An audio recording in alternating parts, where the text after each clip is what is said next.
एका अज्ञात 4 चाकी वाहन चालकाने त्याच्या वाहनाचा दरवाजा उघडला. लगेच मागून येत असलेल्या एक दुचाकी स्वाराला याचा धक्का लागला आणि दुचाकी स्वार थेट ट्रकच्या चाकाखाली आला.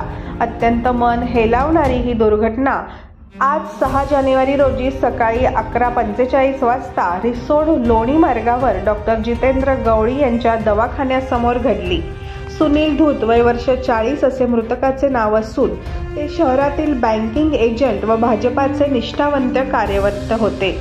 याबाबत माहिती अशी की सुनील धूत हे आपले बँकिंगचे काम करण्यासाठी जात असताना रस्त्यावर उभ्या असलेल्या एका 4 चाकी वाहनधारकाने दरवाजा उघडला असता यावेळेस सुनील धूत हे रस्त्याने जात असताना दरवाजाचा धक्का लागला. दुर्दैवाने तिथून एक ट्रक सिमेंट घेऊन जात होता. धक्का लागताच सुनील धूत हे दुचाकीवरून ट्रकच्या खाली फेकले गेले व त्यांचा दुर्दैवी मृत्यू झाला. घटना घडताच या ठिकाणी नागरिकांनी मोठी गर्दी केली. या दरम्यान रिसोड पोलीस घटनास्थळी पोहोचून या घटनेची पाहणी त्यांनी केली.